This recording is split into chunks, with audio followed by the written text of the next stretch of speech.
प्यार करे के बात ये संवरकी से करो, ई गोरकी में का रखल। अरे की प्यार करे के बात ये संवरकी से करो, ई गोरकी में का रखल बा। और शादी करे के बा ना तो गाँव वाली से करो, ई शहर वाली में का रखल बा।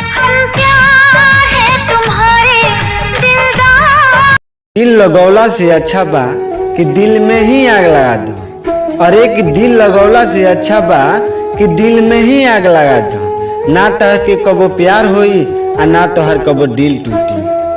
दिल लगैनी जितने बेर पैनी धोखा उतने बेर।